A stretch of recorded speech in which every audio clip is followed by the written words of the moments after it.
Assalamualaikum warahmatullahi wabarakatuh. Bismillahirrahmanirrahim. Alhamdulillahi rabbil alamin. Wassalatu wassalamu ala asrafil anbiya'i wal mursalin Sayyidina Muhammadin wa ala alihi wa sahbihi ajma'in. Allahumma salli ala Sayyidina Muhammadin wa ala ali Sayyidina Muhammad fil awwalin wal akhirin wa fil mala'il a'la ila yaumiddin. Alhamdulillah. Hadirin hadirat rahimakumullah, pada kesempatan kali ini kita akan mendengarkan beberapa ayat Al-Quran dan hadis Rasulullah SAW yang menjelaskan kepada kita keutamaan berzikir kepada Allah Subhanahu wa taala. Ma'asyiral ikhwan, ja'alana Allah wa iyyakum minaz zakirin lahu katsira. Semoga Allah Subhanahu wa taala menjadikan kita semua termasuk orang-orang yang berzikir kepada Allah dengan zikir yang banyak. Allah Subhanahu wa taala sangat mencintai kepada hamba-hambanya yang banyak berzikir. Allah Subhanahu wa taala mencintai umat Rasulullah sallallahu alaihi wasallam yang banyak berzikir kepadanya. Kenapa demikian? Karena berzikir kepada Allah Subhanahu wa taala min a'zamil awamir, yaitu merupakan perintah yang sangat agung. Karena kita mengagungkan Allah Subhanahu wa taala dengan asma'nya, wa afdalul qurabat wa awsalul wasail, sehingga Allah Subhanahu wa taala dalam Al-Qur'an mengatakan, Allah Subhanahu wa taala berfirman, fazkuruni azkurkum, berzikirlah kalian kepadaku, aku akan ingat, aku akan berzikir kepadamu. Maksudnya apa? Ingatlah kalian kepadaku, niscaya aku akan ingat kepada kalian. Zikir bermakna ingat, mengingat Allah Subhanahu wa taala, menyebut asma Allah Subhanahu wa taala, berzikir kepada Allah, bukti cinta kita kepada Allah Subhanahu wa taala. Nah, kalau kita sudah buktikan cinta kita kepada Allah dengan banyak berzikir, niscaya Allah Subhanahu wa taala akan dekat dengan kita, akan mengingat kita. Washkuruli wala takfurun. Bersyukurlah kalian kepadaku, jangan kalian menjadi orang yang kufur nikmat. Dan salah satu cara kita mensyukur nikmat Allah Subhanahu wa taala dengan jalan banyak berzikir, menyebut nama Allah Subhanahu wa taala. Ini perintah kepada kita. Dalam ayat lain Allah Subhanahu wa taala berfirman, ya ayyuhalladzina amanu dzkurullaha dzikran katsira.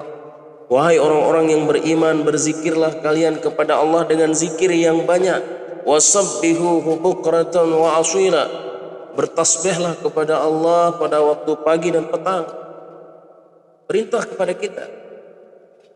Ketika Allah Subhanahu wa taala memerintahkan kepada kita, lalu kita berusaha untuk menjalankan perintah itu, maka Allah Subhanahu wa taala akan mencurahkan kasih sayangnya terhadap kita, akan mencurahkan cinta dan sayangnya kepada kita.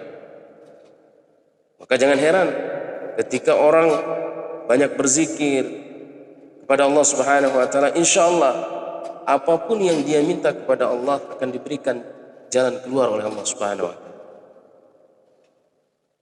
Hadirin rahimakumullah, salah satu insyaallah, dan kita semua tahu bahwa untuk menenangkan pikiran kita, menenangkan kalbu kita, menenangkan hati kita, tidak ada lain. Ala bi zikrillahi tatma'innul qulub. Ketahuilah dengan zikir kepada Allah hati kita akan tenang. Hati yang gelisah akan menjadi tenang, pikiran yang kacau akan menjadi terang benderang. Dan itu janji Allah Subhanahu wa taala. Ala bi zikrillah tatma'innul qulub. Ketahuilah berzikir kepada Allah akan membuat hati kita akan menjadi tenang. Rasulullah sallallahu alaihi wasallam memberikan pernyataan yang luar biasa dalam hadis beliau. Mathalul ladzi la yazkurullaha wal ladzina la yazkuruhu mathalul hayy wal mait. Perumpamaan orang-orang yang berzikir kepada Allah dan orang yang tidak berzikir kepada Allah seperti orang yang hidup dan orang yang mati. Sama-sama kita hidup sama manusia. Tapi manusia yang banyak berzikir kepada Allah sebagai hamba Allah, yang banyak berzikir kepada Allah, yang berzikir kepada Allah, dianggap oleh Allah seperti orang yang selalu hidup. Tetapi orang yang hidup pada dalam pandangannya, lalu dia tidak mau berzikir kepada Allah, sama saja seperti orang yang sudah mati. Masalul hayy wal mait, seperti orang yang hidup dan orang yang mati. Masya Allah. Oleh karena itu, hadirin rahimakumullah, marilah kita menjadi hamba-hamba Allah yang senantiasa mengingat Allah Subhanahu wa taala dengan cara memperbanyak zikir kepada Allah. Zikir yang paling afdal zikri la ilaha illallah. Zikir yang paling afdal adalah kalimat la ilaha illallah, atau ada zikir-zikir yang lain. Paling intinya adalah berzikirlah kepada Allah Subhanahu wa taala dengan zikir yang banyak. Dan pada akhirnya kita mohon kepada Allah, semoga Allah Subhanahu wa taala membimbing kita untuk senantiasa membasahi, untuk senantiasa kita basahkan lidah kita ini berzikir kepada Allah Subhanahu wa taala. Semoga Allah Subhanahu wa taala sekali lagi membimbing kita. Wallahu muwaffiq al hadi ila sabilir rasyad. Assalamualaikum warahmatullahi wabarakatuh.